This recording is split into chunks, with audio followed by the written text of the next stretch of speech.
اسماء باری تعالی، میں نے گزارش کی تھی کہ توحید باری تعالی کے بارے میں 3 باتیں ایسی ہیں جو پڑھنا سمجھنا ضروری ہیں۔ نمبر 1 ذات باری تعالی، نمبر 2 صفات باری تعالی، نمبر 3 اسماء باری تعالی۔ ذات باری تعالیٰ کے متعلق بات کی، پھر صفات باری تعالیٰ کے متعلق بات کی۔ آج اللہ تعالیٰ کے اسماء کے بارے میں بات کرتے ہیں۔ یہاں چند باتیں بطور فوائد کے یاد رکھ لیں۔ نمبر 1، ذاتی نام صرف ایک ہے اللہ، باقی تمام اسماء اللہ تعالیٰ کے صفاتی نام ہیں۔ فائدہ نمبر 2، اللہ تعالیٰ کے صفاتی ناموں کو اسماء حسنہ کہا جاتا ہے۔ فائدہ نمبر 3، جو اسماء قرآن و حدیث میں ذات باری تعالیٰ کے لیے استعمال کیے گئے ہیں یا اجماع امت سے ان کا استعمال ذات باری تعالیٰ پر کیا گیا ہے، تو ان اسماء کا استعمال اللہ تعالیٰ کی ذات کے لیے جائز ہے، جیسے سمیع، علیم، قدیم، واجب وغیرہ۔ رہے وہ اسماء جن کا استعمال اللہ تعالیٰ کی ذات کے لیے قرآن کریم میں، حدیث مبارک میں یا اجماع امت سے ثابت نہیں، تو ان کے استعمال کے بارے میں ضابطہ یہ ہے کہ وہ لفظ اگر اللہ تعالیٰ کی کسی صفت کی ترجمانی کرتا ہو، غیر اللہ کے ساتھ خاص نہ ہو، اور اس کے استعمال سے ذات باری تعالیٰ کی تنقیص کا پہلو نہ نکلتا ہو، تو ان اسماء کا استعمال کرنا جائز ہوگا۔ جیسے خدا، یہ صفت مالک اور رب کا ترجمہ ہے۔ فائدہ نمبر 4، ہر زبان میں ذات باری کے لیے ذاتی نام مقرر ہے، ان کا استعمال اسی زبان میں ذات باری کے لیے جائز ہے، جیسے فارسی اور اردو میں خدا، انگریزی میں گاڈ بڑی جی کے ساتھ۔ البتہ کفار میں ذات باری کے لیے استعمال ہونے والے اسماء کے بارے میں جب تک یہ تحقیق نہ ہو یہ اللہ تعالیٰ کا ذاتی نام ہے یا صفاتی، اگر صفاتی ہے تو پھر صفات میں دے کہ صفت کی ترجمانی کرتا ہے، اس وقت تک ان کے استعمال سے احتراز کرنا چاہیے۔ اور اگر غیر عربی زبان کا لفظ کسی صفت کی ترجمانی بھی کرے لیکن وہ کفار کا شعار بن چکا ہو، تو ایسا لفظ اللہ تعالیٰ کے لیے استعمال کرنا جائز نہیں۔ حضرت فقی الامت مفتی محمود حسن گنگوہی رحمہ اللہ تعالیٰ، وفات 1416 ہجری، فتاوی محمودیہ جلد 1 صفحہ 271، اس صورت میں انہی ناموں کو منع کیا جا سکتا ہے جو غیر قوم کا شعار ہیں، اور جو شعار نہیں ان کو منع نہیں کیا جا سکتا، جیسے خدا، عیسیٰ، یزداں، کہ یہ نام کسی مخصوص غیر مسلم کے شعار نہیں بلکہ بکثرت اہل اسلام کی تصانیف میں موجود ہیں۔ یہاں تک 4 فوائد ہیں۔ آگے ہم 5واں فائدہ شروع کرنے سے پہلے درمیان میں ایک اہم بات ہے وہ کر لیتے ہیں۔ وہ یہ ہے کہ اللہ تعالیٰ کی ذات کے لیے خدا کا لفظ استعمال کرنا جائز ہے۔ یہ بات اچھی طرح ذہن نشین فرمائیں، میں اس پر حوالہ جات بھی دوں گا، دلائل بھی دوں گا، شبہات کے جوابات بھی دوں گا۔ اصل مسئلہ کیا ہے کہ ہر دور میں کچھ فتنے ہیں، ایک ان کا ظاہر ہوتا ہے، ایک ان کا باطن ہوتا ہے۔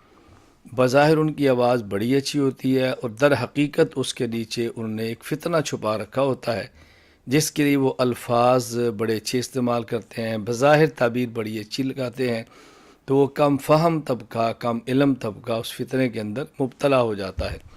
مثال کے طور پہ بہت سارے لوگ جو حدیث کے حجت ہونے کا انکار کرتے ہیں تو عنوان اختیار کریں گے کہ ہم اہل قرآن ہیں، ہمیں اللہ کا قرآن کافی ہے، حسبنا کتاب اللہ، اب حدیث کی حسبنا کتاب اللہ، اب حدیث کی کیا ضرورت ہے۔ اور جن لوگوں نے فقہ کا انکار کرنا ہے وہ یہ نعرہ لگائیں گے اطیعوا اللہ و اطیعوا الرسول، ہمارے ایک ہاتھ میں اللہ کی کتاب قرآن ہے، ایک ہاتھ میں نبی پاک کی احادیث ہیں، تو قرآن حدیث کے بعد کسی بات کی ضرورت نہیں، ہم تو مسلمان ہیں، لا الہ الا اللہ محمد رسول اللہ پڑھا ہے، یا اللہ کی بات یا اللہ کے رسول کی بات ہے، وہ فقہ کا انکار کریں گے۔ حالانکہ حدیث حجت ہے، چونکہ حدیث قرآن کریم کی شرح کا نام ہے، کوئی الگ چیز تو نہیں ہے، اور فقہ قرآن و حدیث سے نکلے ہوئے مسائل کا نام ہے، کوئی الگ چیز تو نہیں ہے۔ تو اس طرح نام اچھا اختیار کرتے ہیں، بس اوقات وہ ایک اپنے چھپے ہوئے فتنے کو امت میں پھیلانے کے لیے۔ اسی طرح دور حاضر میں ایک چھوٹی سی فتنی ہے، اب وہ فتنہ بنتا چلا جا رہا ہے تو اس کی سرکوبی ضروری ہے۔ انہوں نے چونکہ پوری دنیا میں بحمد اللہ تعالی علماء اہل سنت والجماعت احناف دیوبند حقیقی دین کی حقیقی صورت کو پیش کر رہے، انہوں نے ان پر حملے کرنے کے لیے ایک عنوان اختیار کیا کہ ہم کون ہیں؟ توحیدی۔ ہماری جماعت کیا ہے؟ جماعت المسلمین۔ ہم شرک سے بری ہیں، بدعت سے بہت دور ہیں۔ اور اب انہوں نے علماء دیوبند پر چونکہ تکفیر اور شرک کے فتوے لگانے تھے، عنوان اختیار یہ کیا کہ اللہ تعالیٰ کے لیے لفظ خدا کو استعمال کرنا جائز نہیں۔ اللہ تعالیٰ کو خدا کہنا جائز نہیں، اس سے شرک کی بو آتی ہے۔ جب کسی نے اس بات کو سمجھ لیا، اب اس کے بعد کہیں گے حضرت شیخ الہند نے لکھا ہے خدا، حضرت تھانوی نے لکھا ہے خدا، حضرت مدنی نے لکھا ہے خدا، فلاں دیوبندی نے لکھا ہے خدا، مولانا زکریا نے لکھا ہے خدا، لہٰذا ان سے شرک کی بو آتی ہے، آپ ان کو چھوڑ دو۔ مقصد تھا لوگوں کو رسول اللہ صلی اللہ علیہ وسلم کے ورثاء علماء دیوبند سے دور کرنا۔ اس کے لیے عنوان اختیار کیا کہ اللہ کو خدا نہیں کہنے سے شرک کی بو آتی ہے، اور ہمارے بہت سارے کم فہم کم علم لوگ مبتلا ہوئے اور انہوں نے بھی یہی رٹ لگانی شروع کر دی کہ اللہ کو خدا نہیں کہنا چاہیے۔ تو میں یہ عرض کرنا چاہتا ہوں کہ اللہ تعالیٰ کو خدا کہنا جائز ہے۔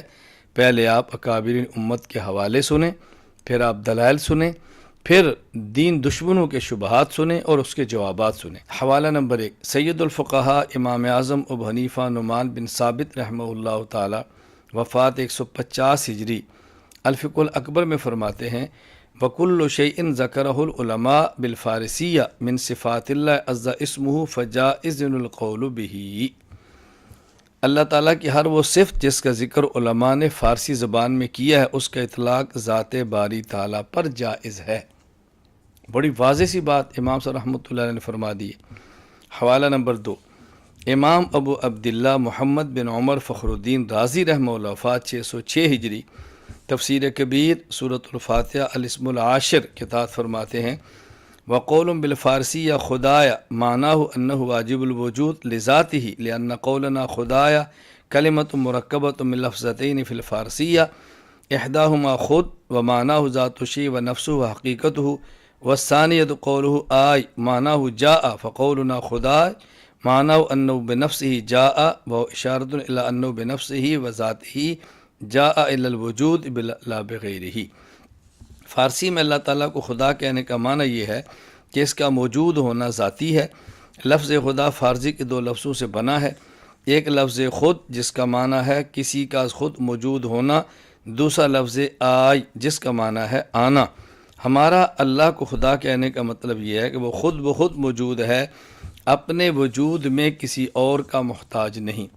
حوالہ نمبر 3، مولوی غیاث الدین محمد بن جلال الدین رامپوری رحمہ اللہ تعالی، وفات 1261 ہجری، غیاث اللغات میں فرماتے ہیں خدا بضم بمعنی مالک و صاحب، چون لفظ خدا مطلق باشد برغیر ذات باری تعالی اطلاق نہ کند مگر در صورت کہ بچیز مضاف شود، چونکہ خدا دے خدا و گفتہ اند کے خدا بمعنی خود آئندہ است چہ مرکب است از کلمہ خود و کلمہ آ کہ صیغہ امر است از آمدن، و ظاہر است کہ امر بترکیب اسم معنی اسم فاعل پیدا می کند، بچوں حق تعالی بظہور خود بدیگر محتاج نیست، لہذا بئیں صفت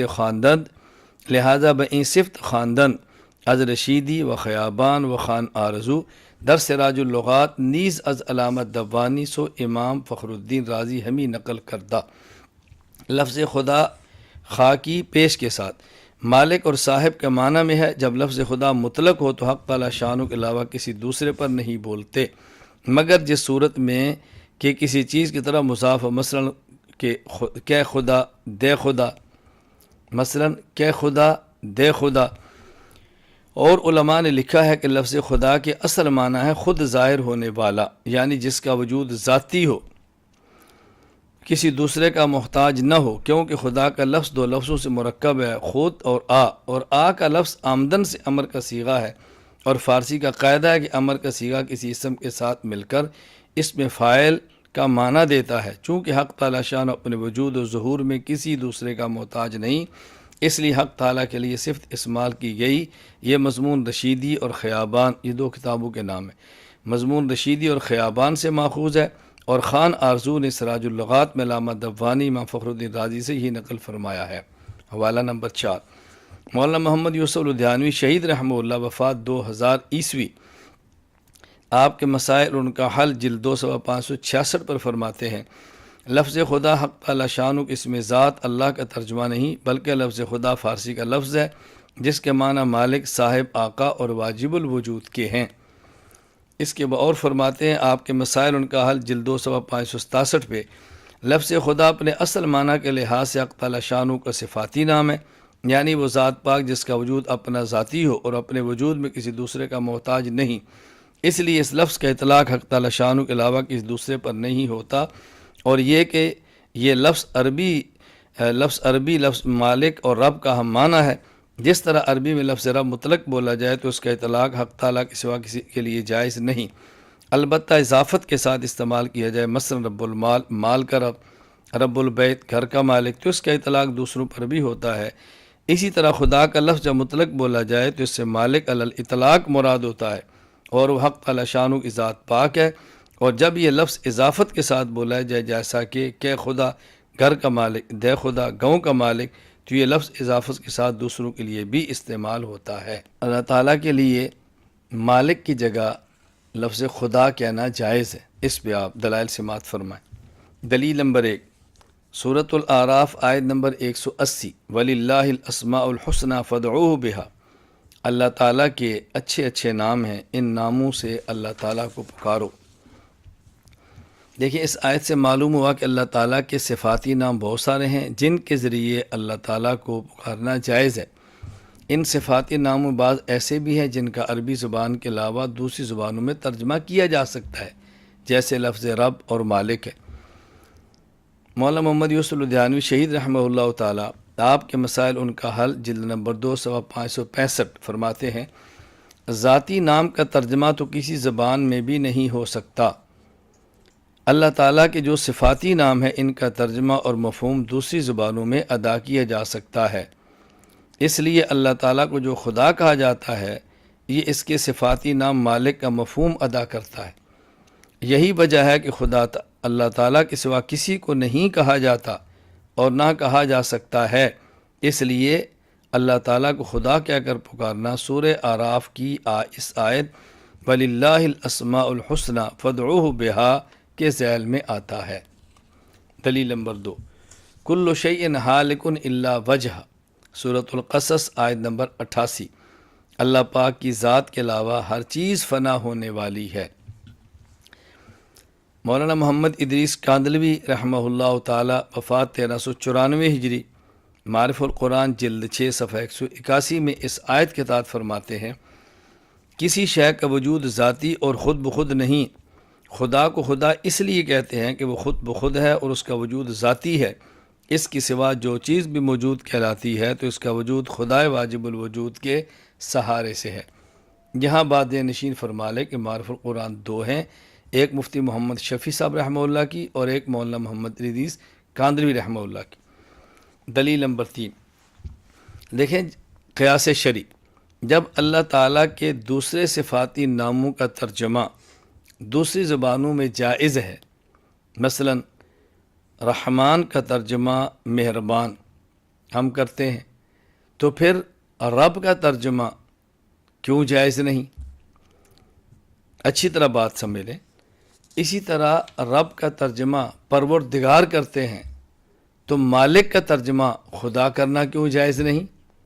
قیاس کا تقاضا یہ ہے، جس طرح رؤوفن کا ترجمہ مہربان کر سکتے ہیں اور رب کا ترجمہ پروردگار کر سکتے ہیں، تو مالک کا ترجمہ خدا بھی کیا جا سکتا ہے۔ جو لوگ اللہ تعالیٰ کے لیے لفظ خدا کا استعمال کرنا جائز نہیں سمجھتے اور اس کو شرک کہتے ہیں، ان کے شبہات ملاحظہ فرمائیں۔ شبہہ نمبر 1، خدا ایسا لفظ ہے جو اللہ کے غیر کے لیے بھی استعمال ہوتا ہے، اس لیے ایسا لفظ اللہ کے لیے استعمال نہیں کرنا چاہیے۔ جواب، اگر یہ دلیل مان لی جائے کہ جو لفظ اللہ کے غیر کے لیے استعمال ہوتا ہے اس کا اللہ کے لیے استعمال جائز نہیں، تو پھر لفظ رب اللہ کے لیے استعمال نہ ہو، کیونکہ خود قرآن کریم میں لفظ رب کو اللہ کے علاوہ استعمال کیا گیا ہے۔ حضرت یوسف علیہ السلام کو جب زلیخا نے گناہ کی دعوت دی تو سورہ یوسف آیت نمبر 23 آپ نے فرمایا معاذ اللہ انہ ربی احسن مثوائی، وہ میرا آقا ہے، میرا رب ہے۔ اسی طرح حضرت یوسف علیہ السلام سے 2 قیدیوں نے اپنے خواب کی تعبیر پوچھی تو آپ نے فرمایا سورہ یوسف آیت نمبر 41 اما احدکما فیسقی ربہ خمرہ، تم میں سے ایک اپنے مالک کو شراب پلائے گا۔ اسی طرح جس کے بارے میں آپ کا گمان تھا کہ ان قیدیوں میں سے جو رہا ہو جائے گا تو آپ نے ان کو کیا فرمایا؟ سورہ یوسف آیت نمبر 42 اذکرنی عند ربک، اپنے مالک کے پاس میرا تذکرہ کرنا۔ اسی طرح جب بادشاہ مصر نے خواب دیکھی اور اس نے تعبیر پوچھنے کے لیے اسی آزاد ہونے والے شخص کو یوسف علیہ السلام کے پاس بھیجا تو آپ نے کیا فرمایا؟ سورہ یوسف آیت نمبر 50 ارجع الی ربک فاسألہ ما بال النسوۃ اللاتí قطعن ایدیہن، اپنے مالک بادشاہ کے پاس جاؤ اور ان سے پوچھو ان عورتوں کا کیا ماجرا جن نے اپنی انگلیاں اور ہاتھ کاٹے تھے۔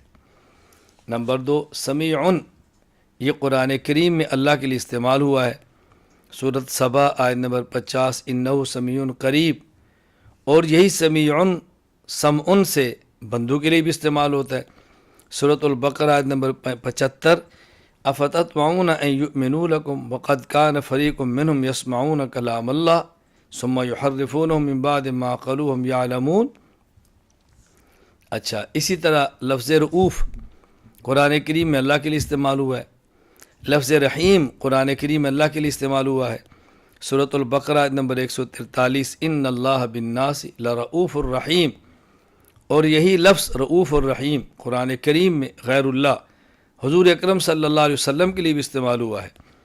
آپ دیکھیے سورۃ التوبہ آیت نمبر 59 لقد جاءکم رسول من انفسکم عزیز علیہ ما عنتم حریص علیکم بالمؤمنین رؤوف الرحیم۔ مالک کا لفظ قرآن کریم میں اللہ کے لیے استعمال ہوا ہے، مالک یوم الدین سورۃ الفاتحہ آیت نمبر 3، اور یہی مالک کا لفظ قرآن کریم میں فرشتے کے لیے استعمال ہو رہا ہے۔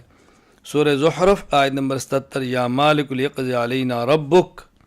اللہ، تو یہ تو دلیل لغو ہے کہ چونکہ اللہ کے غیر پر استعمال ہوتے ہیں لہذا اللہ کے لیے استعمال نہیں ہونے چاہیے۔ دیکھیں بات اتنی ہے کہ جب ایک لفظ اللہ کے لیے استعمال ہوگا تو معنی اور ہوگا، وہی لفظ جب مخلوق کے لیے استعمال ہوگا تو اس کا معنی بالکل الگ ہوگا۔ حضرت امام محمد بن علی بن محمد المعروف امام علاء الدین الحسکفی رحمہ اللہ، وفات 1088 ہجری، الدر المختار، وہاں ارشاد فرماتے ہیں وجازت تسمیۃ بعلی و رشید من الاسماء المشترکہ ویزاد فی حقنا غیر ما یراد فی حق اللہ تعالی فرع یکرہ اعطاء سائل المسجد الا اذا لم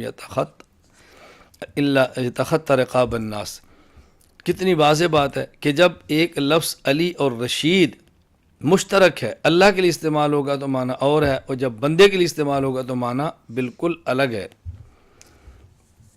دوسرا جو آپ اچھی طرح ذہن نشین فرما لیں، دیکھیں یہ جو رب کا لفظ ہے استعمال اللہ کے لیے بھی ہے اور استعمال مخلوق کے لیے بھی ہے۔ فرق اتنا ہے کہ جب لفظ رب بغیر کسی اضافت کے استعمال ہوگا تو خالص اللہ کے لیے، مخلوق کے لیے جب بھی استعمال ہوگا تو اضافت کے ساتھ ہوگا، رب المال، ربکم۔ اسی طرح فارسی زبان میں جب خدا کا لفظ اردو زبان میں خدا کا لفظ تنہا استعمال ہوگا بغیر اضافت کے تو اللہ کے لیے ہوگا، اللہ کے علاوہ کسی کے لیے نہیں ہوگا۔ جب غیر اللہ کے لیے استعمال ہوگا تو پھر یہ اضافت کے ساتھ استعمال ہوگا، بغیر اضافت کے استعمال نہیں ہوگا۔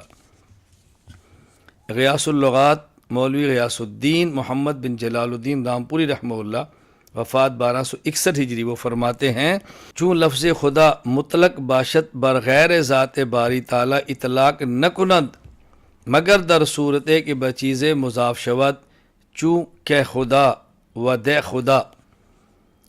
جب خدا کا لفظ بغیر اضافت کے استعمال ہوگا تو صرف اللہ کے لیے، کسی دوسرے کے لیے استعمال ہوگا تو اضافت کے ساتھ ہوگا۔ اسی طرح حضرت مولانا محمد یوسف لدھیانوی شہید رحمہ اللہ وفات 2000 آپ کے مسائل ان کا حل جلد 2 صفحہ 567 میں فرماتے ہیں، جس طرح عربی میں لفظ رب مطلق بولا جائے تو اس کا اطلاق حق تعالیٰ کے سوا کسی کے لیے جائز نہیں، البتہ اضافت کے ساتھ استعمال کیا جائے، مثلا رب المال، مال کا رب، رب البیت، گھر کا مالک، رب المال، مال کا مالک، رب البیت، گھر کا مالک، تو اس کا اطلاق دوسروں پر بھی ہوتا ہے۔ اسی طرح خدا کا لفظ جب مطلق بولا جائے تو اس سے مالک علی الاطلاق مراد ہوتا ہے، اور وہ حق تعالی شانو کی ذات پاک ہے۔ اور جب یہ لفظ اضافت کے ساتھ بولا جائے، جیسا کہ خدا گھر کا مالک، دے خدا گاؤں کا مالک، تو یہ لفظ اضافت کے ساتھ دوسروں کے لیے بھی استعمال ہوتا ہے۔ دوسرا شبہ، ان کا دوسرا شبہ یہ ہے کہ لفظ خدا عربی نہیں، اس لیے اللہ کے لیے لفظ خدا کو استعمال نہیں کرنا چاہیے، یعنی اللہ کے لیے وہ لفظ استعمال کریں جو عربی ہے، جو غیر عربی ہے وہ اللہ کے لیے استعمال نہ کریں۔ ہم نے کہا دیکھو، اگر اس بات کو مان لیا جائے تو ہم اللہ کے رسول صلی اللہ علیہ وسلم کو پیغمبر کہتے ہیں، اور صلاۃ کو نماز کہتے ہیں، صوم کو روزہ کہتے ہیں، جنت کو بہشت کہتے ہیں، جہنم کو دوزخ کہتے ہیں، ملائکہ کو فرشتے کہتے ہیں، یہ سب استعمال ہو رہے ہیں، کوئی بھی اعتراض نہیں کرتا، تو صرف لفظ خدا پر کیا اعتراض ہے؟ یعنی اگر دین عربی ہے اور عربی کے علاوہ اللہ کے علاوہ کوئی لفظ استعمال نہیں کر سکتے، تو پھر رسول بھی عربی ہے، اس کے لیے پیغمبر استعمال نہ کرو، اور نماز، صوم، صلاۃ یہ سب عربی ہیں، تو وہاں آپ غیر عربی لفظ استعمال کیوں کرتے ہیں؟ تو جب وہ استعمال کر سکتے ہیں، یہ استعمال کرنا بھی جائز ہے، کوئی حرج کی بات نہیں ہے۔ تیسرا شبہ، کہتے ہیں لفظ خدا کی جمع خدایان آتی ہے، اور جمع کی وجہ سے اس کے اندر شرک کی بو ہے کہ ہم کیسے اللہ کے لیے ایسا لفظ استعمال کریں جس کی جمع ہے۔ جب اگر یہ دلیل مان لی جائے، پھر تو اللہ تعالیٰ کو الہ بھی نہیں کہنا چاہیے، کیونکہ اس کی جمع آلہتون آتی ہے۔ سورۃ الانبیاء آیت نمبر 22، لو کان فیہما آلہۃ الا اللہ لفسدتا، آلیہ بھی نہ کو۔ اچھا، اسی طرح اللہ تعالیٰ کو رب بھی نہ کہو، کیونکہ رب کی جمع ارباب آتی ہے۔ خود قرآن کریم سورہ یوسف آیت نمبر 39، ارباب متفرقون خیر ام اللہ الواحد القہار، بلکہ رب کی جمع ارباب کے علاوہ رب کی مؤنث ربتن بھی حدیث میں آتی ہے، پھر وہ بھی نہ کہو۔ صحیح بخاری باب قولہ ان اللہ عنده علم الساعہ اذا ولدت المرأة ربتها، قیامت کے قریب لونڈی اپنے مالک کو جنے گی۔ تو ان سب کے باوجود لفظ رب کا استعمال جائز ہے، تو پھر لفظ خدا کا استعمال کیوں جائز نہیں؟ تو اللہ کے لیے پھر لفظ رحیم بھی استعمال نہیں ہونا چاہیے، کیونکہ اس کی جمع قرآن کریم سورۃ الفتح نمبر 29 میں رحماء بینہم آتی ہے۔ تو رب کی جمع ارباب آتی ہے، اللہ کو رب کہتے ہو۔ الہ کی جمع آلہتن آتی ہے، اللہ کو الہ کہتے ہو۔ رحیم کی جمع رحماء آتی ہے، اللہ کو رحیم کہتے ہو۔ تو اگر خدا کی جمع خدایان آ گئی تو اس بنیاد پر اللہ کو خدا کہنا کیوں جائز نہیں ہوگا؟ کوئی ایسی دلیل بیان کرو جو بندے کو سمجھ بھی آئے۔